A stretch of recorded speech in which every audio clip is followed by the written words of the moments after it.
This, ladies and gents, brings us to our second big point when it comes to the genius of Quentin Tarantino, which I'm not even sure we've said that. The title to this was Once Upon a Time in Hollywood, The Genius of Tarantino. Right, we have. Was it about Hollywood Genius? Yeah, okay, yeah. It was only 20 minutes ago. Okay, what exactly is in your Star Wars? This is Powerade, my friends. It aids the power. That's, yeah, funny we left all that in. But no, the second point that we were coming to on Quentin Tarantino is directing and writing. It's the end all be all.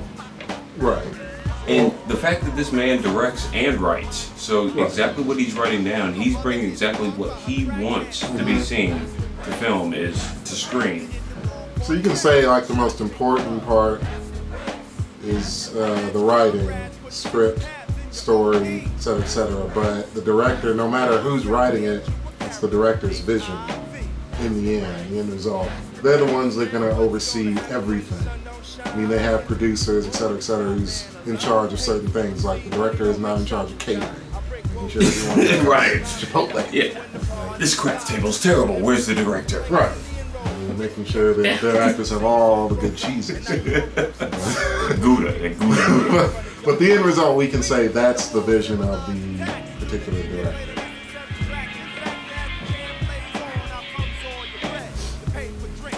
The best case in point we can bring as an example for what the director does is one actor. Michael Madsen. Michael Madsen is terrible. He's not a good actor. I mean, he's not a good actor. If you've seen any of his movies outside Quentin Tarantino, they are a bit lackluster. Most every single one of them. They're flashing up right now.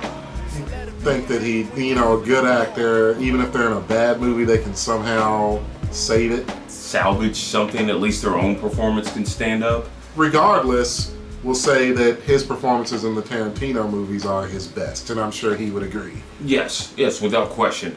When you have a director like come in with an actor that's kind of marginal at best, he can bring this actor up and kind of hide all their flaws. Best example I can give would be Mark Wahlberg. What? No. Now, a lot of people might think Mark Wahlberg is a great actor. What? No.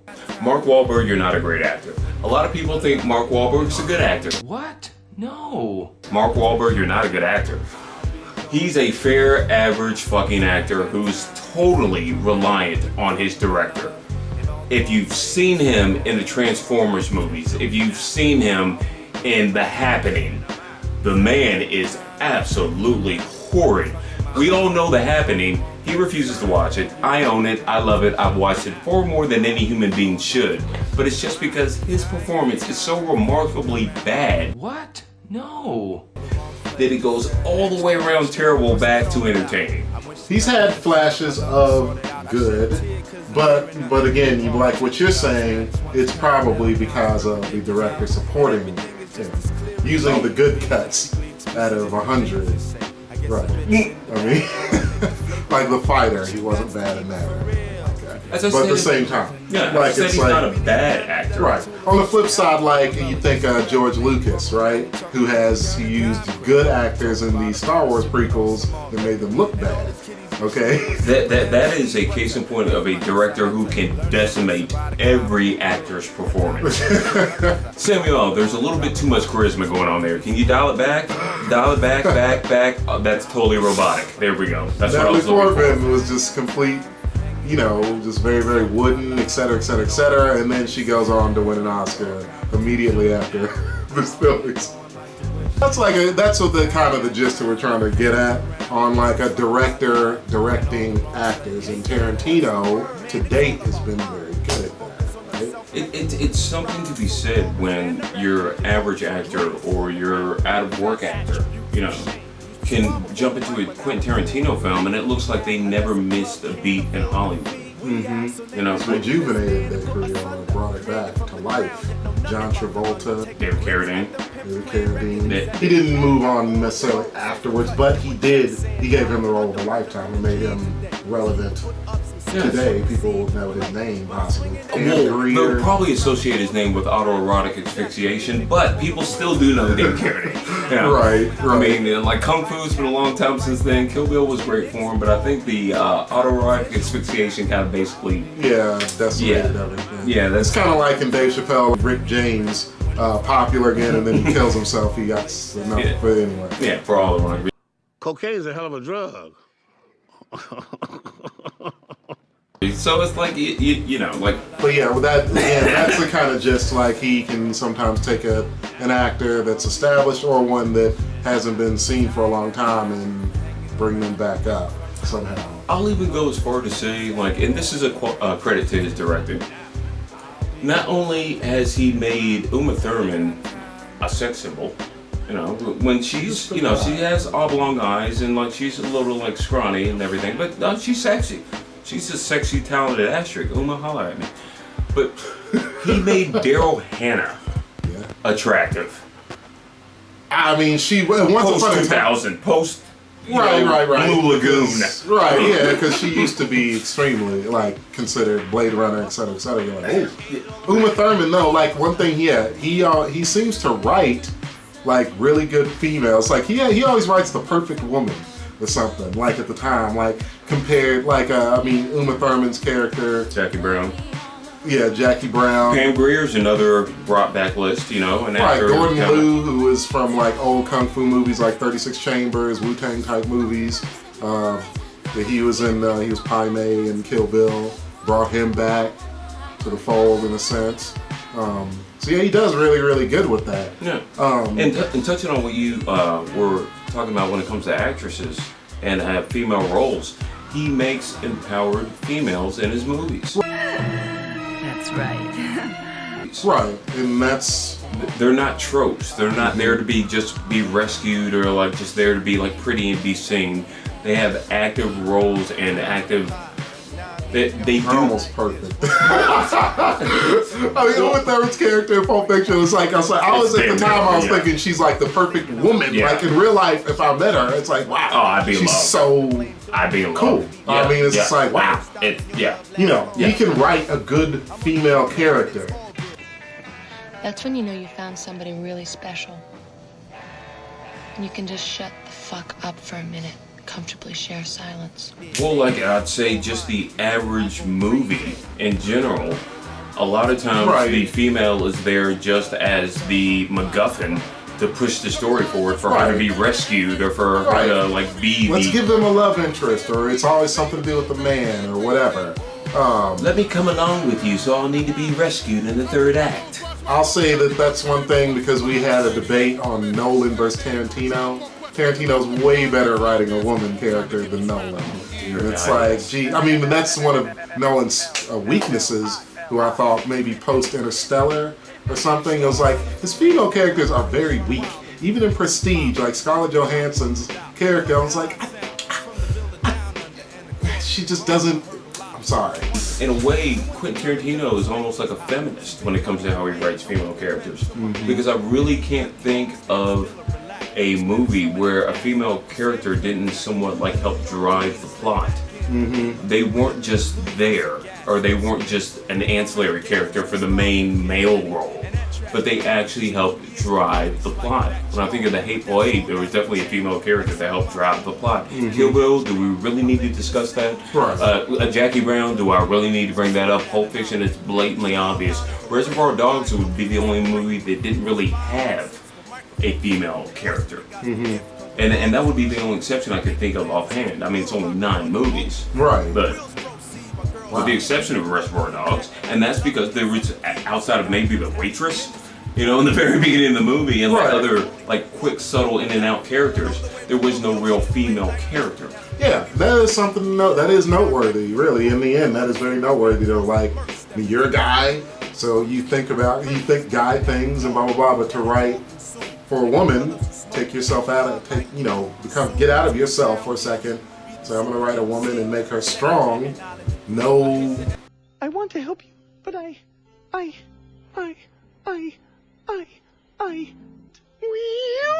You know, no no bullshit, No, like, you know, no no. sugar on top or whatever. It's like that's a strong female character in itself. So And there's something to be said for that, because this whole segment right now we're talking about like being a writer slash director.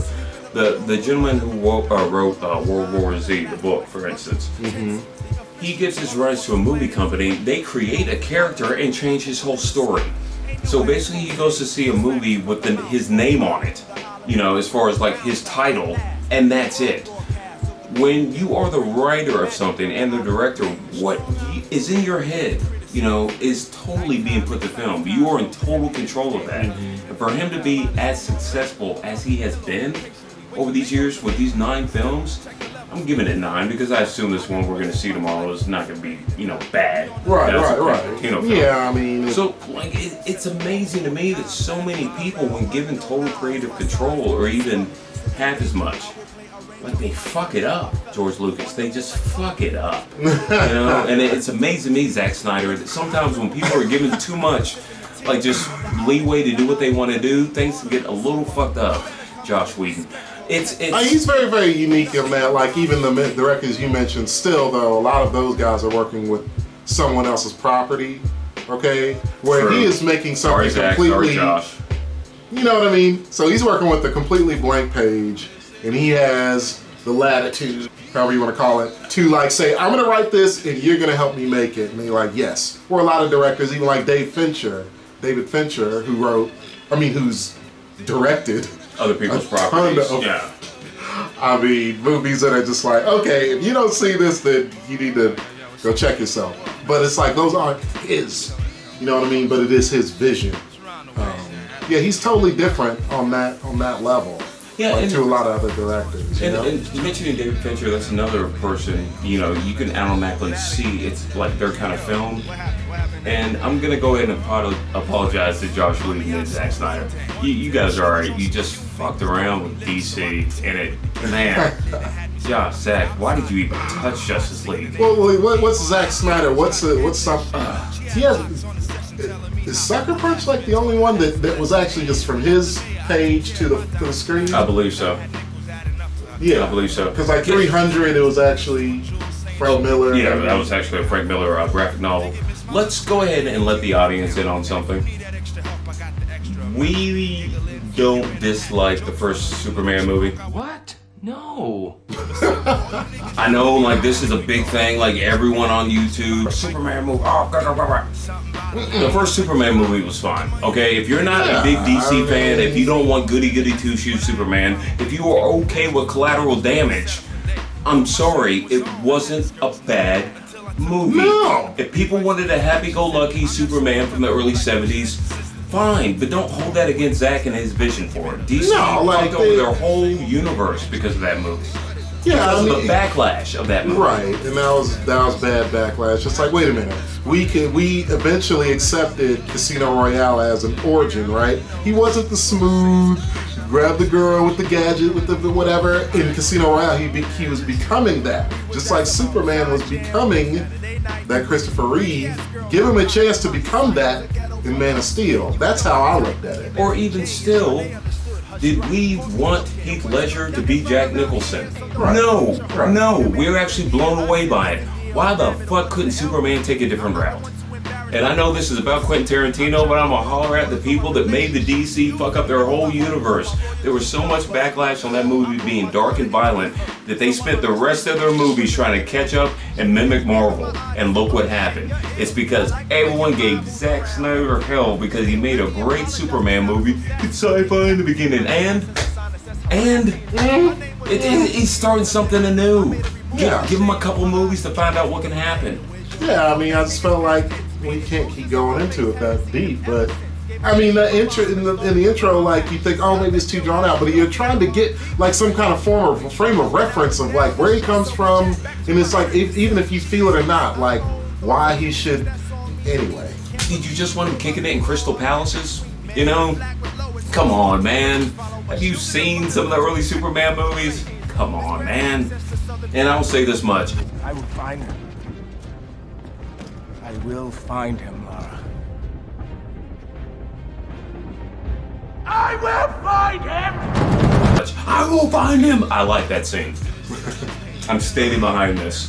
One of the best scenes, though, in the movie, to me, is the whole fact when Zod, when he transmitted his voice over to all the screens in different languages, saying you've been harboring one of our own. It's like that's real stuff right there. It's like, what if that popped on your screen?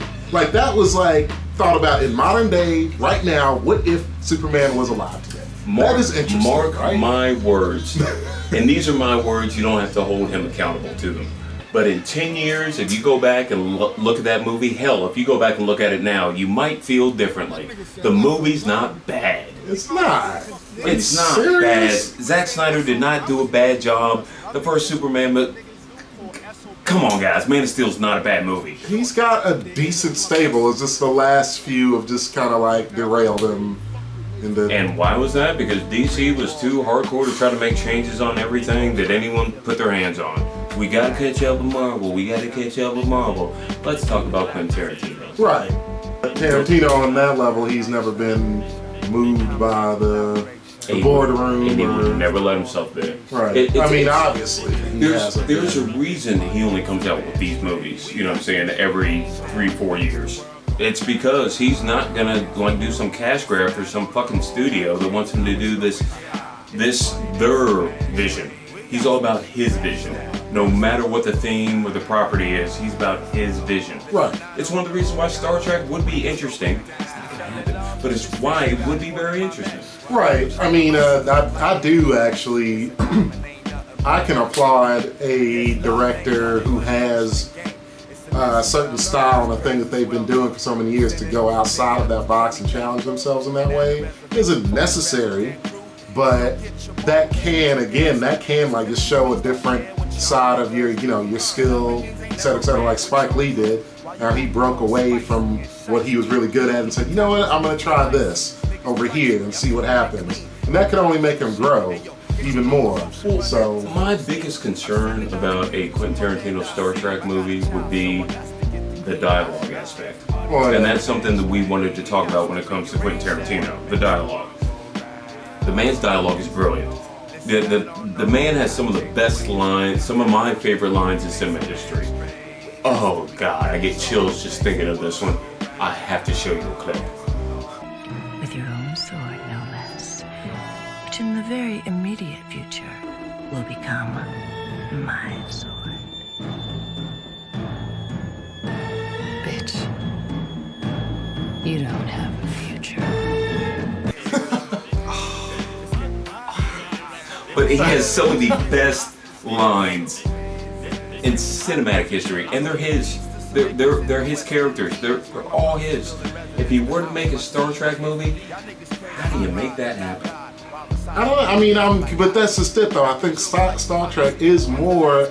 It's not. It's sci-fi action. It's sci-fi, but it's not it is fantasy. a lot of. So sci-fi has to be technically sound and things of that nature. And yeah, I don't know how he's gonna do it, but I mean, I think that's very, very. I think that's ballsy. I think that's gutsy. I think it'd be cool to see a Quentin Tarantino written Kirk interact with a Quentin Tarantino written Spock. Mm-hmm. That could be really cool, given the limitations on Spock's emotions and the lack thereof with Kirk. Yeah, I mean, it's a challenge. It's like because you're in a box, and you have creative freedom, but you have boundaries at the same time. And I don't think that's. Would they put the PG-13 law on him? Because if they do that, he's not making the movie. And I think that's why, because we've heard about this for about 5 years. I think that's why this is never even considered like heading towards production. Because Quentin Tarantino's not going to do a movie that's not rated R. It's not going to happen.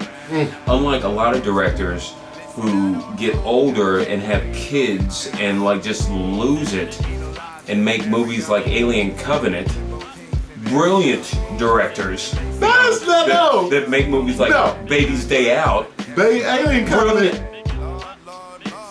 Fine, we'll let it go. I'm letting it go. I like Alien Covenant. Yeah, I did. Yeah, I did. Yeah, I did. Sorry. Wait, my bad, man. I think you broke my necklace. I think you broke my necklace and my hand. My bad, bro. Oh, so it's no big deal. Are you good? Mm-hmm. Okay. Sorry, we had a little squabble. Either way, that's another Hot topic. black? Okay. You No. like mine? Okay. Alright. That's another topic. I had to fight back, y'all. Like a lot of times after directors, like you said, when they have kids and everything, Steven Spielberg. They want to make movies so their kids can watch it, actors included, Arnold Schwarzenegger, and then they seem to have this drop off or whatever. Yeah. And they rarely recover. So Tarantino doesn't have any kids, I'm sure. He wouldn't birth a child. A lot of times, I don't think he's probably snipped like me. A lot of directors are like comedians. It's like the older you get and the more kids and family you have around you, the more watered down your product gets. And that's just, kind of how things are. One of the reasons why I hate children. Another episode. But anyway. But the fact of the matter is, the man's dialogue is some of the best you can ever come across. And one of the big things when it comes to people that try to mimic his dialogue is they try to have that quick, stylish back and forth. And no one does it like Quentin. No one. I don't care what the setting is. No one can have it. When I'm watching Leonardo DiCaprio and Jamie Foxx, and they're in a slavery type setting, but they can have this quick-witted jargon back and forth, and it fits the period. It doesn't take you out like, oh, this was written, a year ago. And if y'all want to leave Candyland with Broomhilda, the price is $12,000. And I take it you prefer the take it or leave it style of negotiation? Yes, I do, Doctor. Like for him to be able to pull stuff like that off, it's absolute genius. Yeah, I mean, considering all of his movies are basically dialogue driven, it's not action driven. It's like, obviously it's character, but dialogue driven in the end. Hateful Eight is just a big, long conversation. Yeah, yeah. And it could not be more interesting. Yeah, from the second, you're in that carriage in the very beginning. Yeah, somehow it works. Each character he writes, and not just in the Hateful Eight, but in all his movies, it's like through about 2 to 3 minutes of screen time, you feel like you know this character, like you feel like you know backstory, and they've only been on screen conversing for maybe 2 to 3 minutes. I can't think of any other director or writer that does that consistently. Right. Throughout every film they've made. Everyone has a drop off. And if there's one thing we're tired of hearing is people saying Jackie Brown is a bad film, like the one bad. What? Go back and fucking watch it. Would you watch it after Pulp Fiction and you were disappointed? Serious? You think that's bad? I've heard that more than I have anything. Oh, I liked everything. I didn't like Jackie Brown so much. It's probably his weakest one. No. You know what I'm saying? No. I'm sorry, but this is gonna sound bad, but that holds up better than Pulp Fiction right now. They're all chasing $500,000 in cash. Wouldn't even be missed. $500,000 will always be missed. Let him get the money and then just take it from him. She trying to play your ass against me, huh? That was fun. Sorry. In my personal opinion, I kind of put them on the same tier. Yeah, they are. Because I'm not someone that ever kept hanging Pulp Fiction from this fucking chandelier like it was the best thing Quentin Tarantino could ever and would ever do. I believe Pulp Fiction is when it's obviously there's Reservoir Dogs where you can watch that as much as you like it, you can still see, you're still getting better and stuff, you're still experimenting on Pulp Fiction. It's okay, this is established his style in terms of putting things out of sequence, the conversations, the characters, etc., etc. Jackie Brown was just the polished one after that. Okay, the one, but it's Pulp Fiction. That's my agreement, Dance. Yeah, in the vein of Pulp Fiction, right? Just like how Snatch is the Jackie Brown compared to Lock, Stock. Okay, for Guy Ritchie. It's the same thing. Yeah, where it's just the polished version. You may not like it as much, but this is the quintessential, this is Quentin Tarantino style right here, boom. Right. The music, all that stuff that did in Pulp Fiction. Much like Snatch and Jackie Brown, years later, Tarantino had his perfect opus with Kill Bill. Yeah. It's my favorite Quentin Tarantino movie without question. Not my favorite movie, but my favorite Quentin Tarantino movie without question. Top 5. It's probably 5 for me. It used to be in my top 5. Yeah, just kind of like Guy Ritchie made Rock and Roller, that was overlooked, which was his best film. I don't see it, but hey. subject of another episode. Don't make me rock get and out. roller. Oh, I'm not spending that much time on it. Look at the star power in Rock and Roller. All the actors and star. Don't care. It was a great film. It's better than Snatch and Lost. No. I did not Fight condone me, that YouTube. sentiment. Fight me. It ain't better than Snatch. No way. But hey, I like Man from U.N.C.L.E. That was a good entry. I thought Man from U.N.C.L.E. was solid. Yeah, I like what he did with that. Yeah, yeah. he real good costume design and everything. Yeah. So since I brought up the Opus, that's gonna be the third part. You know what I'm saying? Mm-hmm. And we're gonna get to that. We can get to our favorite Tarantino scenes. Yes. Oh, I forget. I don't think we have the same Tarantino scene. We don't? We might. We'll see. What's yours? It's time for a break.